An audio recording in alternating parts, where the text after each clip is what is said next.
नमस्कार दोस्तों, एक बार गरुड़ जी भगवान श्री कृष्ण के पास आते हैं और कहते हैं, हे प्रभु, आपने मुझे मनुष्य की जन्म से लेकर मृत्यु तक की सभी अवस्थाओं के बारे में बताया है।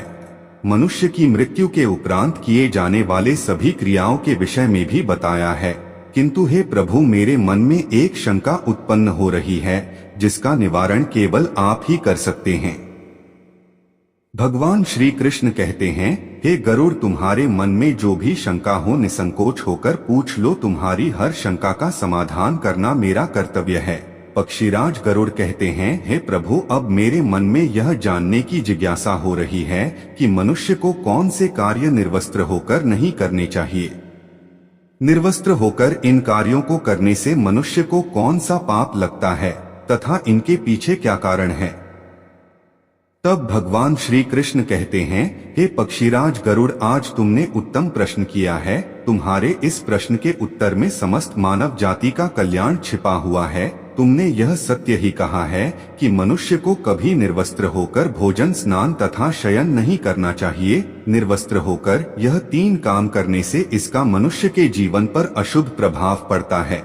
तुम्हारे इन प्रश्नों के उत्तर देने से पूर्व मैं तुम्हें एक ब्राह्मण का प्राचीन इतिहास सुनाता हूँ। इस प्राचीन कथा के माध्यम से तुम्हें तुम्हारे सभी प्रश्नों के उत्तर प्राप्त हो जाएंगे। इसीलिए तुम इस कथा को ध्यान से अवश्य सुनो। इस कथा को सुनने मात्र से ही मनुष्य के पापों का नाश होता है। गरुड़ जी कहते हैं, हे प्रभु, आपके मुख से इस कथा को सुनना मेरा सौभाग्य है। कृपया आप मुझसे वह कथा कहिए, मैं इसे ध्यान से पूरा सुनूंगा और तीनों लोकों में इसका प्रचार करूंगा। भगवान श्री कृष्ण कहते हैं, अच्छा ठीक है, अब तुम इस कथा को ध्यान से सुनो। मैं तुम्हें वह कथा सुनाने जा रहा हूँ। प्राचीन काल की बात है। मध्य देश में एक अत्यंत शोभायमान नगरी थी। उस नगरी में अजय शर्मा नाम का एक विद्वान ब्राह्मण रहता था। उसने चारों वेदों का तथा समस्त शास्त्रों का अध्ययन किया हुआ था। वह नित्य भगवत गीता का पठन किया करता था। अजय शर्मा भगवान विष्णु का परम भक्त था। नित्य भगवान विष्णु की पूजा आराधना किया करता था। एक दिन अजय शर्मा तीर्थ स्थान पर जाने के लिए घर से निकलता है। वह अपने साथ भोजन बनाने के लिए थोड़े से चावल ले लेता है। अजय शर्मा घने जंगलों से तीर्थ स्थान के लिए चलने लगता है। बहुत देर तक चलने के बाद अजय शर्मा जंगल में स्थित एक जलाशय के समीप पहुंच जाता है। वह जलाशय अत्यंत सुंदर था। उसके चारों ओर हरियाली और सुंदर वृक्ष थे। फिर वह ब्राह्मण उस जलाशय से पानी पी लेता है और वहीं पर भोजन करके विश्राम करने का विचार करता है। अजय शर्मा अग्नि जलाने के लिए लकड़ी इकट्ठा करने निकलता है। तभी उसे जलाशय के पास एक विचित्र दृश्य दिखाई पड़ता है। उस जलाशय के आसपास के सभी वृक्ष तथा पौधे हरे भरे होते हैं, किंतु केवल दो वृक्ष एकदम सूखे हुए तथा मृत दिखाई पड़ते हैं। उन वृक्षों को देखकर अजय शर्मा को बड़ा आश्चर्य होता है। वे इस प्रकार से सोचने लगता है, बड़ी ही विचित्र बात है। इस जंगल के सभी पेड़ पौधे हरे भरे हैं, किंतु यह दो पेड़ तो एकदम से सूखे हुए हैं। इन पर ना तो पत्ते हैं और ना ही छाल है। इन वृक्षों की ऐसी हालत किस कारण से हुई, इतना सोचते हुए वह मन ही मन प्रसन्न हो जाता है और कहता है, चलो अच्छी बात है, आग जलाने के लिए सूखी लकड़ी का इंतजाम भी हो गया। देव शर्मा उन सूखे हुए वृक्षों के पास जाता है और उनकी टहनियां तोड़ने लगता है। तो अचानक उन वृक्षों से एक आवाज आती है, रुक जाओ ब्राह्मण, रुक जाओ, यह क्या अनिष्ट कार्य कर रहे हो। उस आवाज को सुनकर अजय शर्मा चौंक जाता है और इधर उधर देखने लगता है और कहता है, कौन है, कौन आवाज दे रहा है। यहाँ पर तो मुझे कोई नहीं दिखाई पड़ रहा है। तुम जो कोई भी हो सामने आकर बात करो। फिर से एक बार आवाज आती है, हे ब्राह्मण देवता, हम तुम्हारे सामने ही हैं, आप ही हमें देख नहीं पा रहे हैं। अजय शर्मा कहता है, हे भाई, तुम कौन हो और मेरे सामने कहाँ पर खड़े हो, मुझे तो कुछ भी दिखाई नहीं पड़ रहा है। फिर से वह आवाज आती है, हे ब्राह्मण देवता, आप जिस वृक्ष की टहनी तोड़ रहे हैं, मैं वही वृक्ष बात कर रहा हूँ, किंतु आप मुझे पहचान नहीं पा रहे हो। अजय शर्मा ब्राह्मण घबरा जाता है और इधर उधर देखने लगता है तो उसकी दृष्टि उन दो पेड़ों पर पड़ती है। वह देखता है कि वे पेड़ मनुष्य की वाणी में बात कर रहे हैं। इस विचित्र घटना को देखकर अजय शर्मा को बड़ा आश्चर्य हो जाता है।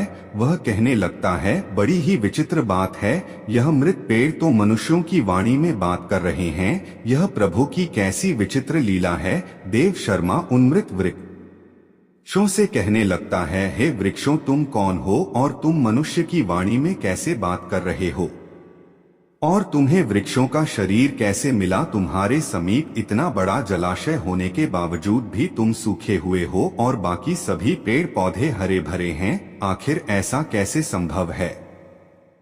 अजय शर्मा की बात सुनकर वह पेड़ बोलने लगता है, हे ब्राह्मण देवता, हमारी ऐसी दशा हमारे कर्मों के कारण ही हुई है। हमने पिछले जन्म में जो पाप किए थे उसी का फल भुगत रहे हैं।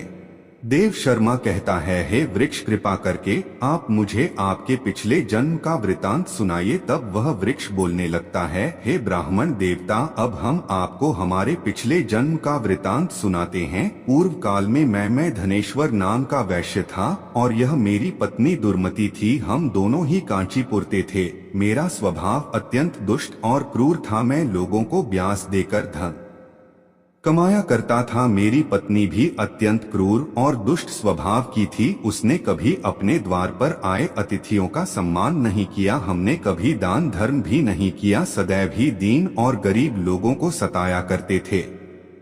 उस समय हमारी कोई संतान नहीं थी। हम दोनों ही संतान सुख प्राप्ति के लिए भोग विलास किया करते थे। हम निर्वस्त्र होकर स्नान किया करते थे और निर्वस्त्र होकर ही शयन किया करते थे।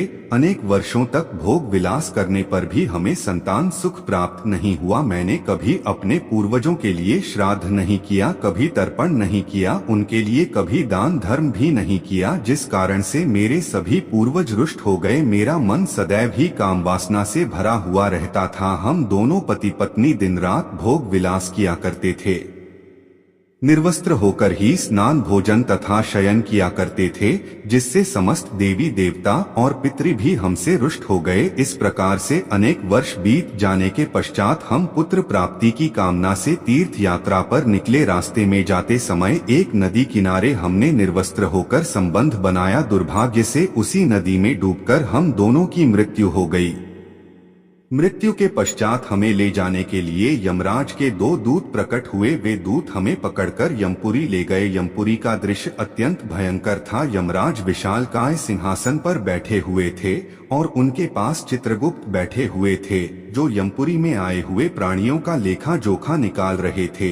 जब मेरी बारी आई तो यम के दूतों ने मुझे यमराज के सामने खड़ा कर दिया। फिर चित्रगुप्त यमराज से कहने लगे, हे धर्मराज, इस वैश्य ने तो अपने जीवन में कभी कोई पुण्य का काम नहीं किया है। इसने अपने पूर्वजों का सदैव ही अनादर किया है। इसने सदैव ही निर्वस्त्र होकर स्नान भोजन तथा शयन किया है, इसीलिए यह केवल नरक जाने के ही योग्य है। इस प्रकार से चित्रगुप्त ने मेरे कर्मों का लेखा जोखा यमराज को बताया। यमराज मुझे देखकर कहने लगे, अरे दुष्ट, तूने तो कभी कोई पुण्य के काम नहीं किए हैं।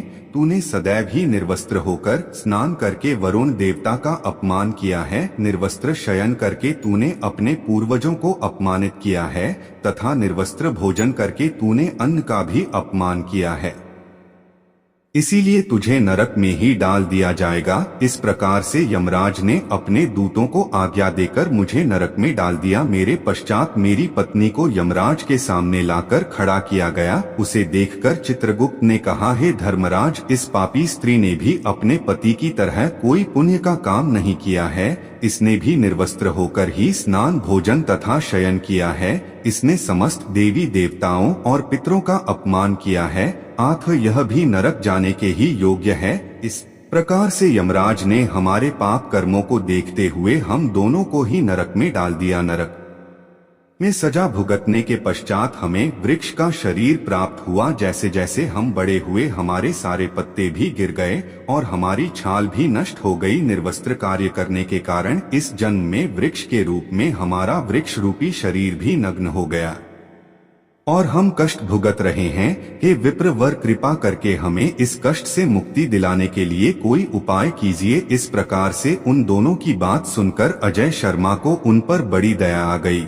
अजय शर्मा उसी स्थान पर बैठकर भगवान विष्णु की प्रार्थना करने लगा और वृक्ष बने उस वैश्य और उसकी पत्नी की मुक्ति की कामना करने लगा। अजय शर्मा कहने लगा, हे प्रभु, मैं अपने भगवत गीता के पाठ का पुण्य इन वैश्य पति पत्नी को प्रदान करता हूँ। कृपा करके आप इन दोनों को मुक्ति प्रदान कीजिए। इतना कहते ही वे दोनों वृक्ष धड़ाम से टूटकर जमीन पर गिर पड़े और उसके अंदर से अत्यंत सुंदर वस्त्र परिधान किया हुआ वैश्य और उसकी पत्नी प्रकट हुए। फिर उस स्थान पर भगवान विष्णु के दो पार्षद प्रकट हुए और उन दोनों को दिव्य विमान में बिठाकर दिव्य लोक को चले गए। इस प्रकार से भगवत गीता के पठन का पुण्य प्राप्त करके वह वैश्य और उसकी पत्नी दोनों को ही मोक्ष की प्राप्ति हुई। भगवान श्री कृष्ण कहते हैं, हे पक्षीराज, मनुष्य को कभी भी निर्वस्त्र होकर भोजन, शयन और स्नान नहीं करना चाहिए। निर्वस्त्र स्नान करने से जल के देवता वरुण का अपमान होता है। निर्वस्त्र भोजन करने से अन्न की देवी माँ अन्नपूर्णा का अपमान होता है और निर्वस्त्र शयन करने से समस्त पितृगण रुष्ट हो जाते हैं। इसीलिए मनुष्य को निर्वस्त्र होकर यह तीन काम नहीं करने चाहिए। तो दोस्तों, इस प्रकार से भगवान श्री कृष्ण ने गरुड़ जी को महत्वपूर्ण ज्ञान दिया है। आपको यह कथा कैसी लगी कमेंट करके अवश्य बताएं। जानकारी अच्छी लगी तो वीडियो को लाइक जरूर करें और कमेंट में जय श्री कृष्ण अवश्य लिखें। साथ ही चैनल को सब्सक्राइब करें। आप सभी का धन्यवाद।